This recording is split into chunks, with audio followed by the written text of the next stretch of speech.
Sanibonani Dumelang, Majoro on Bonjo Member VP. Usephumela obala uNjoko wanxenxa abantu nabathandi bomculo ukuthi mabavotele igcwame elisha kuma-Summer Awards njengoba linominathiwe kwi-Record of the Year kwingoma ethi Paris lapho lihamba khona noLwandlunkulu. Ngokwenza lesenzo uNjoko ubephumela obala ethi njengoba lilapha yalimela uMaskandi ukuphumelela kwalo kuyobe kuphumelela uMaskandi kukhuphuka noMaskandi ukuze ungabukelwa phansi.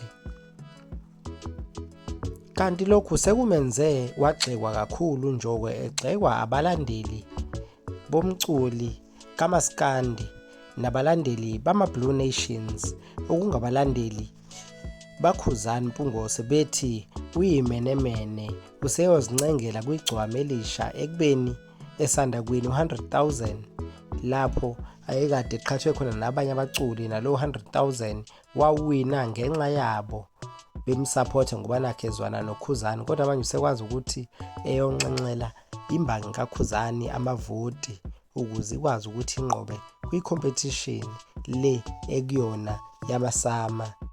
Emva kwalezi nkulumo zabalandeli ubonakale eseshaya ungqimphotho uNjoko njengoba ebuye nge-essay ende lapho esebhala khona ethi kusuka manje akasobuya ukukhuluma lutho ngoba uma ebhala okuhle ngegcwame elisha abalandeli begcwame elisha bathi uyinkunzi, kodwa uma ebhala okuhle ngoKhuzani bambiza ngekhothanqoko. Lokho kukhombisa ukuthi ungazi ukhona sebemthethisela ukuthi wenzani manje.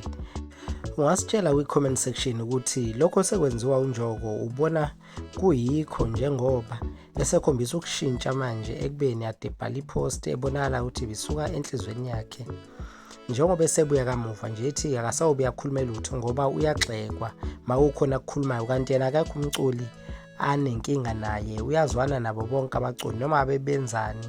Lokhu abasuke bekwenza yena akakufaki enhlizweni kuyena.